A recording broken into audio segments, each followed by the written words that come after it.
तो hello student, कैसे हैं आप सब। चलिए, स्वागत है आप सबों का एक बार फिर से मेरे चैनल इंग्लिश क्लास पर। और मैं आपके सामने आप फिर नया वीडियो के साथ आपके सामने हाजिर हूँ और प्रस्तुत हूँ।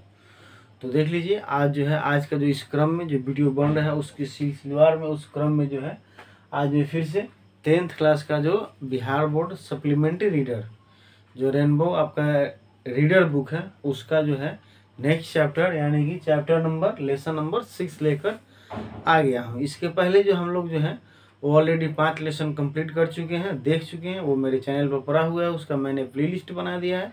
आप वहाँ से जाकर आप उसको देख सकते हैं, समझ सकते हैं।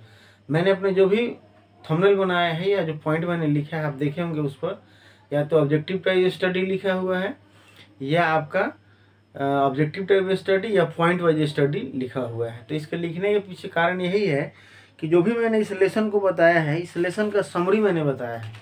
और समरी का मतलब यह है, लेकिन लाइन वाइज सभी चीज़ों को मैंने लिखा भी है, आप देख सकते हैं। इसके पहले जो भी मैंने वीडियो बनाया है पूरा भर पेज मैंने लिखा है। तो जो भी कहानी का उस पाठ का जो मेन पॉइंट होता है जिससे ऑब्जेक्टिव क्वेश्चन बनते हैं, उन सभी लाइनों को मैं लिखने का प्रयास करता हूँ और मैंने लिखा है। अगर उस लाइन को आप एक बार पढ़ लेते हैं, समझ लेते हैं, तो किसी भी चीज़ को या बुक को अलग से दोबारा पढ़ने की आवश्यकता नहीं पड़ेगी। सभी जो आपके जो है वो ऑब्जेक्टिव क्वेश्चन होंगे या वन वर्ड जो आंसर क्वेश्चन या शॉर्ट आंसर क्वेश्चन होते हैं वहीं से आपके क्लियर हो जाएंगे, बन जाएंगे। तो आप इसको पॉइंट वाइज जब भी आपको लेसन को पढ़ना होगा, कन्फ्यूजन होगा, आप पूरे इस वीडियो को देखिएगा मेरे, ठीक है। और उसको वन लाइन जो दिया गया वो आप उसको पढ़िएगा, पूरा कहानी आपको बात समझ में आ जाएगी। आप चाहें तो वीडियो को पॉज करके उसको नोट भी कर सकते हैं, ताकि अभी आपको भी पढ़ने में कभी भी दिक्कत अगर हो तो आप अपने नोट अपने कॉपी के जो नोट किए रहेंगे पॉइंट, उससे अगर आप नोट पढ़ेंगे तो आपको दिक्कत नहीं होगी। तो चलिए बिना देरी किए हुए शुरू करते हैं आज का वीडियो। और आज का वीडियो है, आप देखिए हेडिंग जो हम लोग देख रहे हैं, लिखा गया आपका बिहार बोर्ड, ठीक है, Bihar board class 10th reader book, ठीक है, रीडर बुक। और लेसन जो है वो 6 है। इसके पहले कौन कौन लेसन हम लोग पढ़े हुए हैं, थोड़ी सी मेरी ये आदत है पिछले लेसन का नाम ले लेना, ताकि आपको एक बार रिकॉल हो जाए, आपको ध्यान में आ जाए, ठीक है। तो मैं बता देता हूँ कि हम लोग कौन कौन लेसन जो है वो 5 लेसन हम लोग फिनिश कर चुके हैं और वह किन के द्वारा लिखा हुआ है, ठीक है। तो आपका जो है जनवरी नाइट हम लोगों ने पढ़ा था, मुंशी प्रेमचंद के द्वारा लिखा हुआ। उसके बाद एलर्जी हम लोगों ने पढ़ा, डॉक्टर राणा एसपी सिंह। उसके बाद नेक्स्ट हम लोगों ने तीसरा लेसन पढ़ा था the bat bye Anton Chekhov. उसके बाद चौथा लेसन हम लोगों ने पढ़ा था, fourth lesson, quality bye John गल्सवर्दी। और उसके बाद हम लोग जो है आपका 5वां लेसन पढ़े थे सन और मून, जो जिसके लेखक आपका लेखिका जो थी वो कैथरीन मैन्सफील्ड थी, ठीक है। और आज फिर से मैं जो आपका अगला लेसन है लेसन 6, जिसका नाम है टू हॉरिजॉन्स, जिसके लेखक है बीना पानी मोहंती, ठीक है। तो आप देख लीजिए यहाँ पर लेसन 6 है। और लेसन 6 जो है लेसन का जो है यानी कि टाइटल है, चैप्टर के जो नाम है वो है टू हॉरिजॉन्स। अब टू हॉरिजॉन्स का मतलब समझ सकते हैं, हॉरिजॉन्टल लाइन का मतलब क्षैतिज रेखा हम लोग पढ़े हुए हैं, तो उसी हॉरिजॉन्टल से हॉरिजॉन बना। और हॉरिजॉन किस सेंस में कहा है यहाँ पर, हॉरिजॉन का मतलब होता है क्षितिज। अब क्षितिज का मतलब एक ऐसा जगह जहाँ पर कहा जाता है कि आपका आसमान और हमें कहीं देखते हैं अगर दूर, जहाँ सूर्य डूब रहा होता है, जहाँ लगता है कि कहीं दूर जाकर धरती और आसमान एक जगह मिले हैं, ठीक है, उस जगह को हम लोग क्षितिज कहते हैं। ऐसे क्षितिज का एक मीनिंग और होता है ज्ञान की सीमा, ठीक है। तो टू क्षितिज, इसमें आप दो पहलू कह सकते हैं, दो पहलू कहिए, दो ज्ञान की सीमा कहिए, दो जगह कहिए, जो जहाँ जाकर एक जगह अपने सीमा का जो है ज्ञान की सीमा का वर्णन हुआ है, या दो पहलू का इस पाठ में जो है वो वर्णन किया गया है। दो पल का, दो सिचुएशन का, दो जगह का वर्णन किया गया है, जिसलिए इस लेसन का जो नाम है वो आपका टू हॉरिजॉन्स है, ठीक है। अब इसके जो लेखक हैं, लेखक नहीं है, लेखिका है बीना पानी मोहंती, बीना पानी मोहंती यह लेखिका है, आपका ही नहीं सी है। इसके पहले बहुत सारे ऐसे राइटर हैं जिसका हम लोग ही और सी अगर न देखा जाए तो पता ही नहीं चल पाता है कि वो लेडीज है कि जेंट्स है राइटर।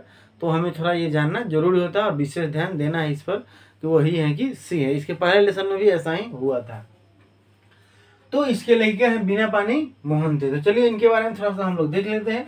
आप इनका देखिए बोर्ड पर जो लिखा गया है वो जन्म, इनका जो जन्म जो है आपका बीना पानी मोहंती के, आज बॉर्न ऑन 11 नवंबर 1936, जन्म जो हुआ था वो 11 नवंबर 1936 ईस्वी को इनका जन्म हुआ था। और उसके बाद जन्म कहाँ हुआ होगा, क्योंकि यह उड़िया राइटर है, ठीक है, उड़िया भाषा के आपका राइटर हैं। और तो कहाँ जन्म हुआ होगा, अनुमान लगा सकते हैं कि उड़िया भाषा कहाँ बोला जाता है, तो उड़ीसा में। तो जन्म उड़ीसा ही इनके प्रांत में आपका जो है राज्य में इनका जन्म हुआ होगा, ठीक है। ये हालांकि बुक में नहीं दिया गया, लेकिन हम लोग अनुमान लगा सकते हैं कि उड़िया भाषा की जब लेखिका है, इसका मतलब जो जन्म उनका उड़ीसा में हुआ होगा। तो उड़िया भाषा के लेखिका है, राइटर है। उसके बाद कैसे राइटर है, किस टाइप के कहानी का, तो short story writer. Short story का मतलब छोटे कहानी, लघु कथा लेखक लेखिका यह रही हैं। इसके पहले भी और बहुत सारे राइटर को हम लोगों ने पढ़ा, और चाहे 9th क्लास हो या 10th क्लास हो, उसके बहुत सारे जो राइटर रहे हैं और शॉर्ट स्टोरी राइटर रहे हैं। जैसे 9th क्लास में था आपका the eyes are not here, Ruskin Bond साहब शॉर्ट स्टोरी राइटर रहे हैं। हम लोगों ने एक और लेसन पढ़ा था द बेट, इसमें 10th क्लास का जो लेसन हम लोग पढ़े हैं ऑलरेडी, तो उसके भी लेखक एंटोन चेकोव है, शॉर्ट स्टोरी राइटर रहे हैं। तो बहुत सारे लेखक जो हैं शॉर्ट स्टोरी राइटर रहे हैं। उसी क्रम में इनका भी आपका क्रम आता है, यह भी शॉर्ट स्टोरी राइटर है। उसके बाद कह रहा है कि इनका छोटे छोटे कहानियाँ या बहुत लिखी हुई है। उसके बाद सेवरल कलेक्शन, सेवरल कलेक्शन का मतलब अनुमान लगा सकते हैं आप कि सेवरल कलेक्शन का मतलब हो गया कि बहुत सारे, मतलब कि लेख समूह, कलेक्शन का मतलब ग्रुप, तो बहुत सारे लेख समूह इनका है पड़ा हुआ है, जिसका चर्चा इसमें नहीं किया है, लेकिन एक का चर्चा उसमें है।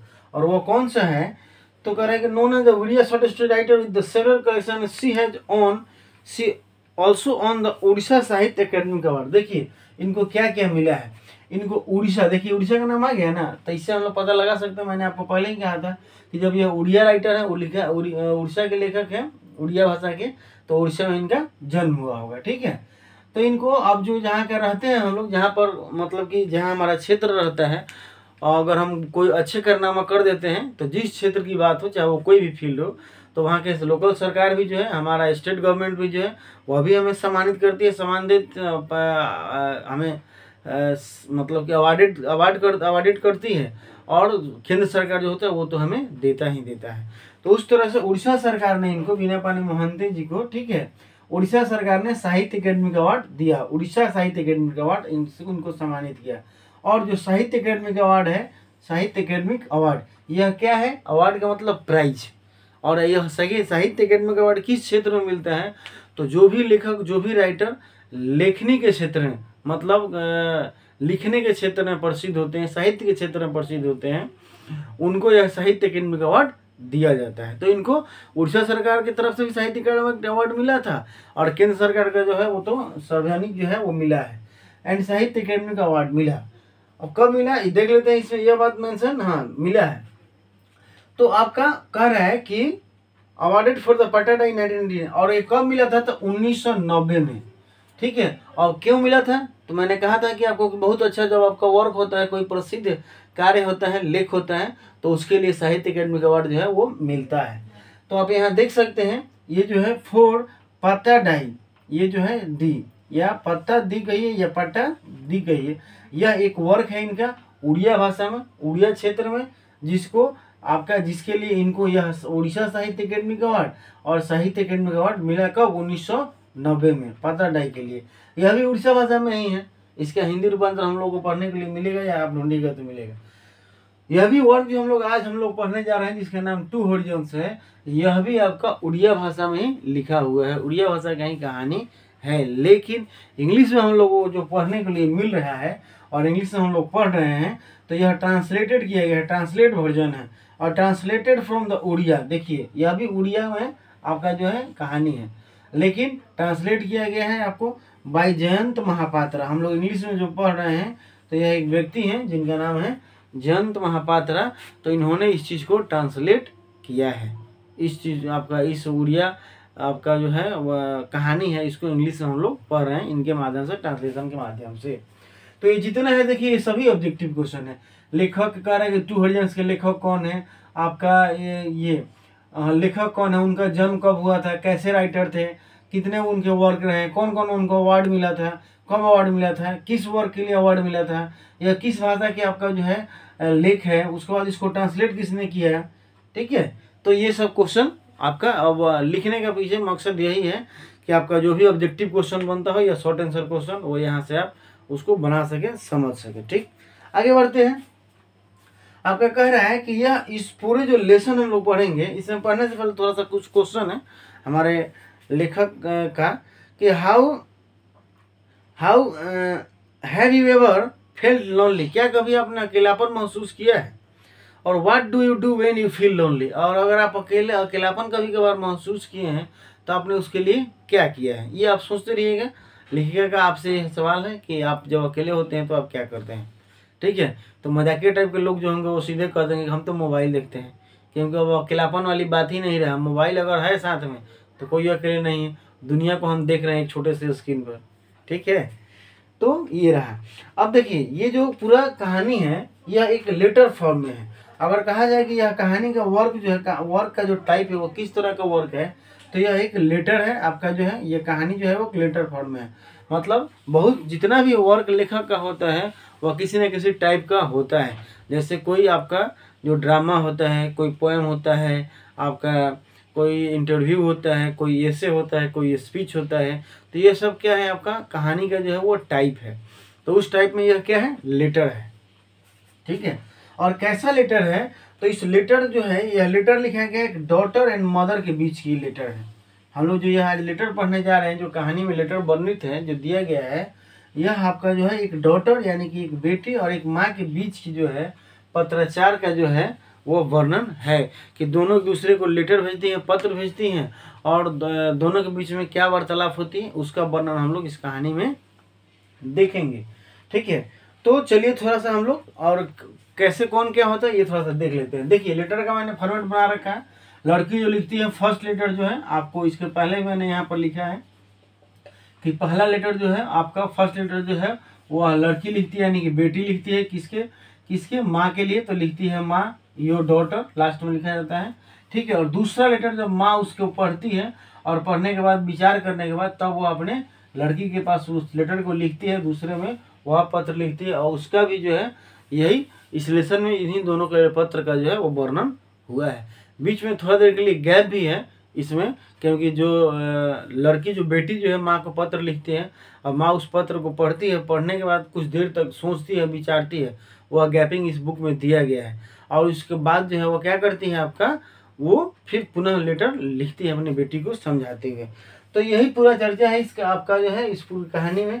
तो चलिए हम लोग शुरू करते हैं बिना देरी किए हुए। आज क्या हम लोग इस लेसन में कि क्या क्या आपका वर्णन किया गया और क्या दिया गया, किसने क्या लिखा और क्या समझा। तो माँ बेटे के बीच का, आपका माँ बेटी के बीच का जो पत्र है, तो हम लोग अनुमान लगा सकते हैं कि जब लड़की जो है छोटी मतलब होती है या जब तक उसकी शादी विवाह नहीं होती है तब तक कितना माँ या पिताजी के द्वारा उसको लाड प्यार किया जाता है, कितना मतलब उसको प्रोटेक्शन दिया जाता है या कितना उसको मतलब सुविधा दिया जाता है। लेकिन वही बच्ची की जब शादी हो जाती है, जब ससुराल चली जाती है, तो उसको किन किन चीज़ों से को मतलब गुजरना पड़ता है, कैसे कैसे चीज़ों को सीखना पड़ता है, किस किस चीज़ों को जीवन का अनुभव मिलता है, इसी चीज़ का जो है इस पूरे पत्र में वर्णन है। जब लड़की जो है इस कहानी में जो है वर्णन है कि लड़की की जब शादी होती है, जब वो अपने घर जाती है, तो माँ बहुत सारे उसको निर्देश देकर भेजती है। ठीक है, और अपनी बच्ची जो है अपनी माँ के यहाँ जब होती है शादी से पहले, तो उतना उम्र तक, शादी के पहले की उम्र तक जो जो माँ उसकी की हुई रहती है, झेली हुई रहती है जीवन की समस्याओं को, बात करना, कैसे रहना, कैसे जीवन को जीना, इन सभी चीज़ों का अनुभव की हुई रहती है। तो जब वह ससुराल जाती है तो उससे थोड़ा सा कुछ कठिनाई हो जाता है, कुछ कर नहीं पाती है, करने के बाद भी उसको वह रिस्पेक्ट नहीं मिलता है, दिक्कतें होती हैं, तब जाकर वह पत्र जो है अपनी माँ को लिखती है इन सभी चीज़ों को बताते हुए, और उसी पत्र का वर्णन इसमें है। तो देखिए पहली लेटर जो है वो लड़की लिखती है अपनी माँ को, और क्या लिखती है माँ, I tried my utmost to do as you said, माँ मैं सब कुछ वो करती हूँ जो आपने कहा था। ट्राई टू चेंज एवरीथिंग, सब कुछ बदलने की कोशिश करती हूँ। टू बिल्ड न्यू ड्रीम, नए स्वप्न के बनाने के लिए। But I didn't get lost simply in my dream, लेकिन मैं खो जाती हूँ, मैं तुरंत वो उससे भटक जाती हूँ। माँ I indeed work hard to fulfil those I had, मेरे पास जितना है जो कुछ भी है उसके लिए मैंने बहुत कोशिश किया, बहुत कोशिश करती हूँ। एंड मैनी स्लीपलेस नाइट, कई मतलब कि आपका अनसोई रातें। Those enormous moment which covers before pain that I suffer without a thought, मतलब लड़की जो है अपने पूरे विवरण को वह लिखती है कि माँ तुमने मुझे कहकर भेजा था, ठीक है, कि आप मतलब ये कोशिश करना, ऐसे करना। आपने जो कहा मैंने तमाम चीज़ों को किया, सभी चीज़ों को किया, लेकिन पता ना क्यों जो है एक अंदर से जो फीलिंग आती है वह फीलिंग नहीं आती है। This body is the sucked into the consciousness of the ordinary human being of the flesh and blood. यह जो शरीर जो बना है और हाड़ और मांस का जो है, खून और मांस का जो बना है, इसका क्या किया जाए। आगे और लिखते हैं, मैं आपको पॉइंट वाइज कुछ महत्वपूर्ण जो बातें वही बताऊंगा। ऐसे लिखने के लिए बहुत सारी बातें इसमें लिखी गई है विस्तार रूप से, उतना अगर हम लोग पढ़ेंगे तो वीडियो बहुत लंबा हो जाएगा। तो मूल बातें जो है एग्जाम से संबंधित जो बातें हैं, आपको बात जो समझ में है उसी चीज़ को मैं बताता रहूँगा, बताता हूँ। तो कह रहे हैं कि both family parents in law and the sister and brother in law and my husband and children. और मैं अपने यहाँ सास ससुर देवर देवरानी और बच्चे हस्बैंड के साथ मैं यहाँ पर रहती हूँ, सब कुछ मैनेज करती हूँ, सबको देखती हूँ, सबका ख्याल रखती हूँ। I am sure as to how good a daughter in law और and I was and how that must have made you happy. और कैसे इन्हें खुश किया जाए, कैसे इन्हें रखा जाए, ये मतलब कि जानना है। बट नाउ माँ, लेकिन फिर लिखती है अगले पैराग्राफ में, लेकिन माँ I don't wish to dream any more. लेकिन अब मुझे कोई स्वप्न नहीं रह गया कि मैं ये करना है, वो करना है, ऐसे करना है, ऐसे मैनेज करना है, ये बनना है, वो चाहिए, ये सब कुछ नहीं करना है। Life has become so mechanical that my shoulder are weary with the loads I bear. जीवन जो है एक मैकेनिकल बन गया है, मतलब सिर्फ काम काम काम काम। हम लोग ऐसे भी जनरल लाइफ में देखते हैं महिलाओं के प्रति, हम लोग तो सिर्फ जेंट्स पुरुष जो है वो बाहर चले जाते हैं काम करने के लिए, दिन भर क्या काम करते हैं नहीं करते हैं कोई नहीं देखता है। लेकिन महिलाओं का जो काम है, अच्छा हमें किसी किसी दिन छुट्टी भी मिल जाती है, लेकिन महिलाएं जो घर में रहती हैं, उनको कोई हो संडे हो या मंडे कभी नहीं मिलती है उनको छुट्टी। बस वही काम, सुबह उठिए, झाड़ू पोछा लगाइए, बर्तन धोइए, सबका खाना बनाइए, सबको नहलाइए धुलाइए, सबका कपड़ा धोइए, सबको खिलाइए। उसके बाद अपने बाद में, सबसे बाद में जब टाइम मिले तो अपने लिए कुछ कीजिए। करने के बाद तब तक दोपहर हो जाता है, फिर दोपहर के बाद से वही काम फिर से, और फिर शाम में, फिर रात में, डेली का मतलब यही काम रहता है। इसलिए वो लिखती है कि मेरा कंधा जो है थक गया इन बोझों से माँ, जितना मैं थकती हूँ। I can run no longer, I have lost my quickness. अब मैं बहुत आगे भाग नहीं सकती। I have lost my quickness, मेरी अब फुर्ती जो है वो खत्म हो गई है। टुडे आई ऑब्जर्व यू, मैंने आपको आज महसूस किया माँ। एंड माँ see in spite of your advancing years and the undiminished enthusiasm, ठीक है, enthusiasm with which you have the early morning both worship to sun। और मुझे वो याद आया, ठीक है, कि आप सुबह उठकर जो है आप और पिताजी जो है वो सूर्य मतलब सूर्य को पूजते थे। इसी तरह की और भी बहुत सारी बातें लिखी है कि आप एक्सरसाइज करते थे, खाना बनाते थे, हमारा ध्यान रखते थे, ठीक है। Feel curtains no nothing the silent moment your moons and unseen face, आपका चेहरा बोहरा, वो सब कुछ ऐसी बातें वो लिखी हुई है अपने लेटर में। थोड़ा सा अगला पॉइंट बताते हैं। Your fair and bright countenances splash like the sunlight around the houses and I take my nourishment from it like a tiny and new sapling today even if I do not see you. मतलब वो कहती हैं कि आपका जो चेहरा था मेरे लिए वहाँ पर, आप लकी कहिए चाहे एनर्जेटिक, मुझे इनकरेज करता था। अब आप तो यहाँ है नहीं, ठीक है, लेकिन आपकी जो यादें हैं, आपका जो इमेज है, वही मेरे दिमागों में, दिलो दिमाग में एक लाइट की तरह, एक रोशनी की तरह जलता है, और मैं आपका चेहरा देख पाती हूँ। Your face look up into the front of me, मेरे सामने दिखता है। And all and time that is the enough, और यही मेरे लिए काफ़ी है माँ, ठीक है। लेकिन फिर भी मैं एक इंसान। आई रिमेंबर, फिर लिखती हैं अगले पैराग्राफ में, वो लड़की लिखी है कि आई रिमेंबर, मुझे याद है कि व्हेन आई वाज लिविंग, जब मैं छूट रही थी वहाँ से, मतलब विदाई हो रही थी, जब मेरी विदाई हो रही थी, तो you had hugged me and said daughter don't be afraid.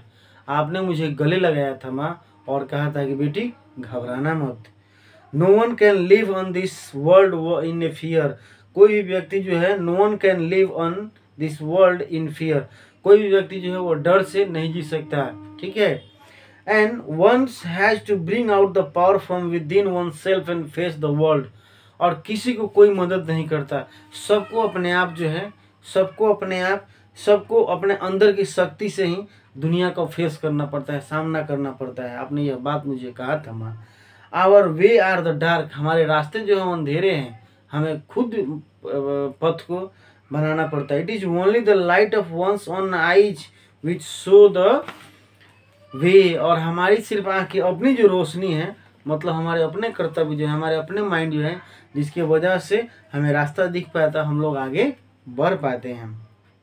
My soul will always be there side like your own shadow माँ, फिर भी कोई बात नहीं, मैं भी आप मेरे पास मैं आपको महसूस करती हूँ, और मैं अपने आप को ऐसे भी महसूस करती हूँ कि बिल्कुल मैं आपके पास आपकी छाया की तरह, वहाँ पर आपकी छाया में मैं हूँ, ऐसा मैं महसूस करता हूँ। और ये बहुत सारी बातें हैं।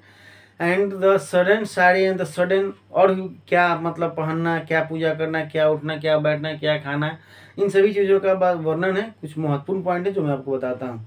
Y there so much the restless माँ, आपने जो कुछ कहा, आपने जो किया, जैसा कहा, मैंने सब कुछ किया, लेकिन फिर भी जो है I don't know mother, why there so much the restlessness, क्यों मैं बेचैन रहती हूँ, क्यों बेचैनी रहती है मेरे अंदर। एंड सो मच द इम्पिटीनेस इन मी, और क्यों मेरे अंदर खालीपन एक रहता है, क्यों मैं फुलफिलमेंट अपने आप को महसूस नहीं कर पाती माँ। ठीक है, वो इस पत्र में लिखती है। और भी बातें लिखते हैं।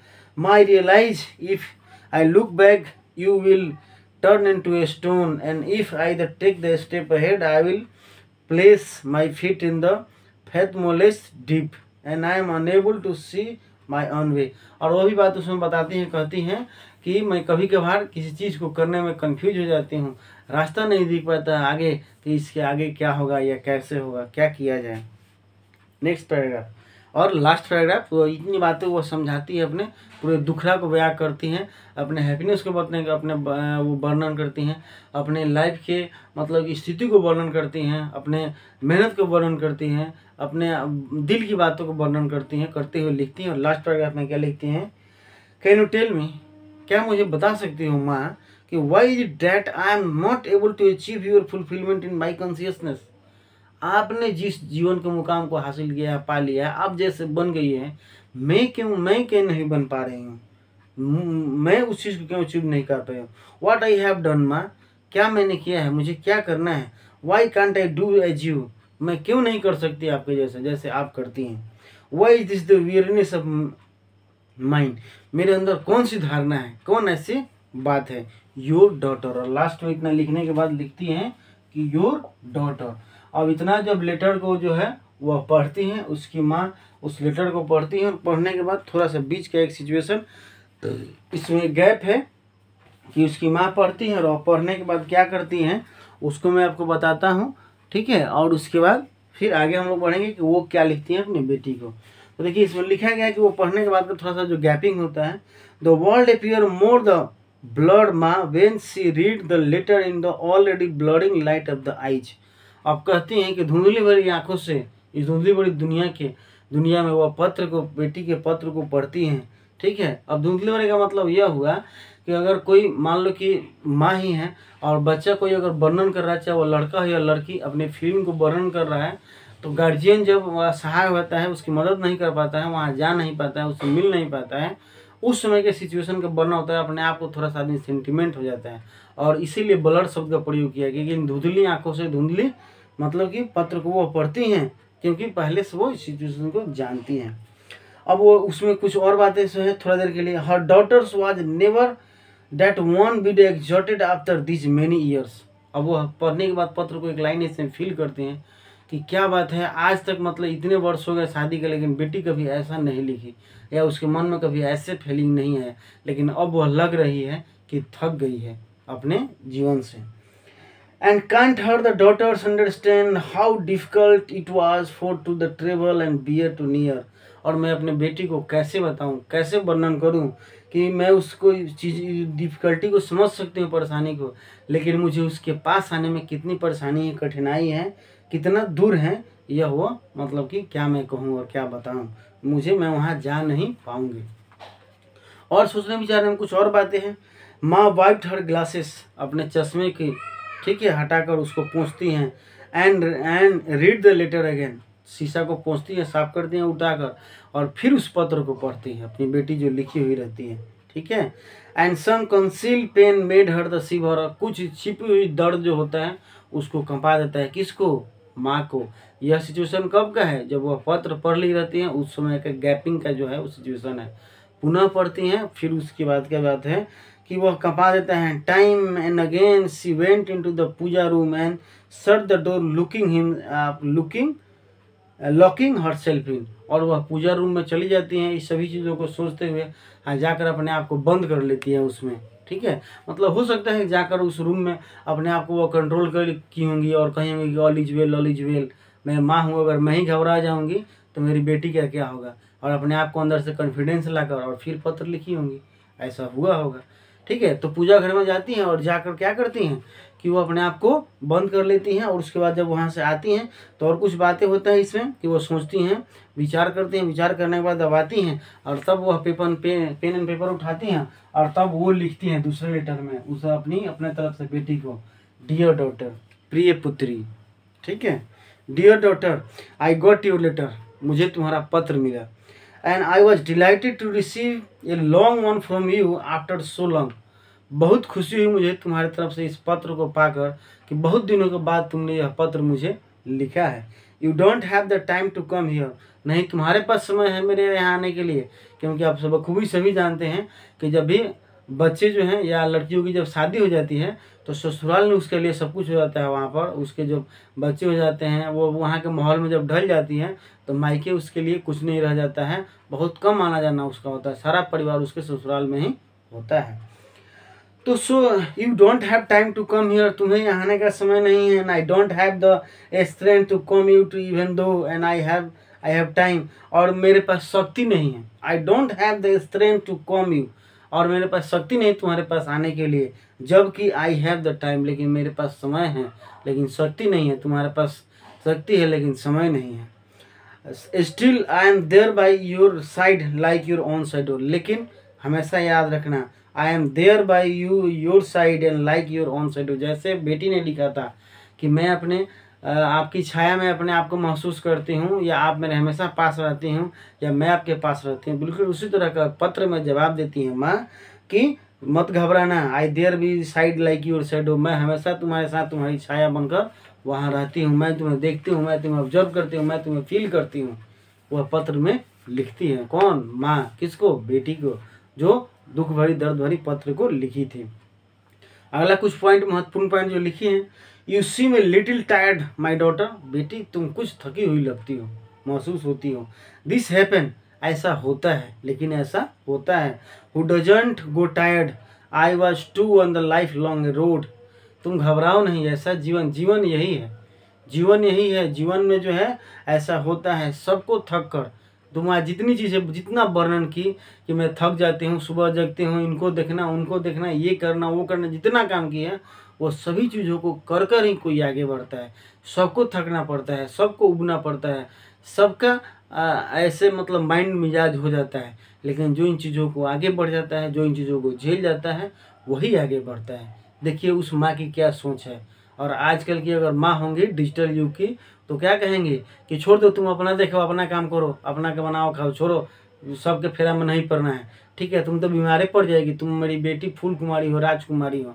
ठीक है, ऐसा अब का सोच हो गया है। लेकिन उस माँ को सोच देखिए कि उस बेटी के दर्द को पढ़ती है, समझती है, और फिर उसको समझाते हुए पत्र को लिखती है कि जीवन का यही पहलू है, जीवन को पाने का यही रास्ता है। आदमी सफल जब हो पाता है, अच्छा हो पाता है, जो इन चीज़ों को झेलता है।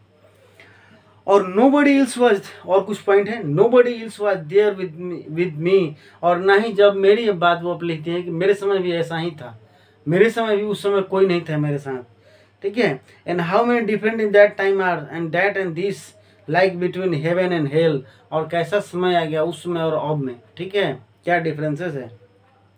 वंस आई रिमेंबर, अब अपनी वह एग्जाम्पल देते हुए बात कहती हैं माँ, उस पत्र में लिखी है कि एक बार की बात है, जानती हो बेटी, एक बार की बात है कि I had complained of some things before your father, एक बार मैंने अपने तुम्हारे पिता से एक आग्रह किया था कि he was getting ready to leave for office, वो ऑफिस जाने के लिए तैयार हो रहे थे, और मैंने उनको कहा था कि it was as though he hadn't heard what I had said, लेकिन मैंने दोबारा इसलिए कहा कि मुझे लगा कि जो मैंने इनको बात कहा वो सुने नहीं, पिताजी तुम्हारे सुने नहीं, क्योंकि वो ऑफिस जाने के होर में थे।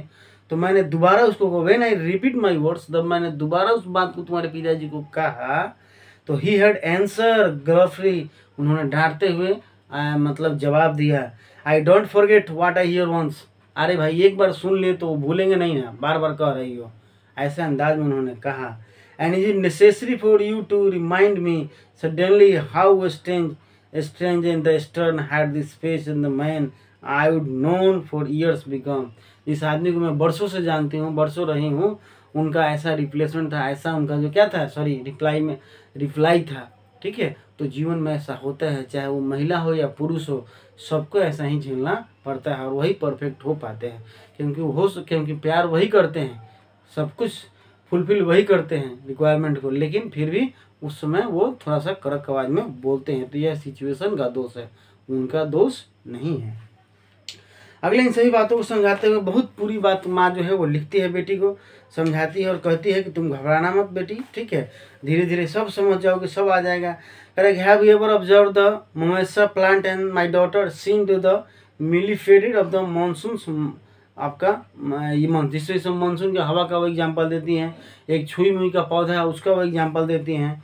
I was reborn every morning, वो कहती हैं कि हम अपनी बात अगर बताऊँ तो डेली जो है मेरा दोबारा पुनः जन्म होता है। ठीक है, डेली पुनः मेरा जन्म होता है। I reborn every morning, I never found that time to look at myself, और कभी मुझे अपने देखने के लिए समय नहीं होता है। ऐसा क्यों लिखती हैं? क्योंकि घर परिवार में व्यस्त रहती है, फंसी हुई रहती है, उलझी हुई रहती हैं। ठीक है, I wonder whether you have seen much me but I never consider looking carefully at my self. मुझे मैं याद सोच कर यह सर्च करती हूँ कि इन छोटी छोटी चीज़ों को तो जो मुझे लिखी हो, इन कैसे इन्हें ऑब्जर्व कर ली हो। तुम्हारा ऑब्जर्वेशन जो है मुझसे ज़्यादा स्ट्रांग है, कैसे इन चीज़ों को तुम कैच कर ली हो। ठीक है, मुझसे ज़्यादा तुम सोचती हो। And carefully at myself, और मैं अपने आप को क्या देखूँ और क्या केयर करूँ। You ask of being whole, of fulfillment. Is fulfillment something which can be bought, and can it be the gifted of the someone if he was to? And you still remember, don't you, the tale of the crocodiles befriending as the monkey? इस हिसाब से आपका जो है वो last में समझाते हुए बहुत बात समझाती है और कहती हैं कि जीवन के कोई भी जीवन में जो है वो परिपूर्ण नहीं है। हमें कभी हम लोग जो परिपूर्ण नहीं होंगे, कुछ ना कुछ कमियां रह ही जाएंगी हमारे अंदर। ठीक है, लेकिन इसी में हम लोग को अपने उसमें क्या कहना है, उसी में ढूंढते रहना है, खुशी को हमेशा उसी में तलाशते रहता है, ना कि शिकायत करना है, ना कि कंप्लेन करना है। और लास्ट में इन सभी बातों को समझाने बुझाने के बाद जो है वो माँ वही लिखती हैं कि बी वेल, अपना ख्याल रखना, ठीक रखना, सुखी रहो, और योर माँ, तुम्हारी माँ। ठीक, तो इस हिसाब से जो है वो माँ के तरफ से पत्र जो है बेटी के लिए खत्म होता है, समाप्त होता है। और इस हिसाब से यह कहानी भी जो है वो खत्म होता है, जिसको हम लोगों ने देखा कि एक एक बेटी के बीच के जो है पत्र का आपका जो क्या क्या लिखी है, इसका वर्णन हम लोगों ने इस पूरे पाठ में देखा। तो मैं आशा करता हूँ कि जो भी विद्यार्थी 10th क्लास में बिहार बोर्ड में पढ़ रहे हैं और जो 2026 में एग्ज़ाम देने जा रहे हैं, उनके लिए यह वीडियो बहुत ही हेल्पफुल साबित होगा। आप इस वीडियो को देखकर रिपीट करके नोट करके समझ सकते हैं, और इसके बाद किसी तरह की समस्याएं हैं तो आप मुझे कमेंट लिखिएगा, कमेंट में कीजिएगा। ठीक है, और आप मेरे चैनल पर अगर पहली बार जुड़े हुए हैं तो चैनल को लाइक करें, सब्सक्राइब करें, शेयर करें। आप मुझे फेसबुक पेज पर इंग्लिश क्लास पर फॉलो कर सकते हैं, ट्विटर पर इंग्लिश क्लास चैनल पर आप मुझे फॉलो कर सकते हैं। आप इस वीडियो को देखें, आप मेरे वीडियो से जुड़े, इसके लिए आपको बहुत बहुत धन्यवाद। Thank you.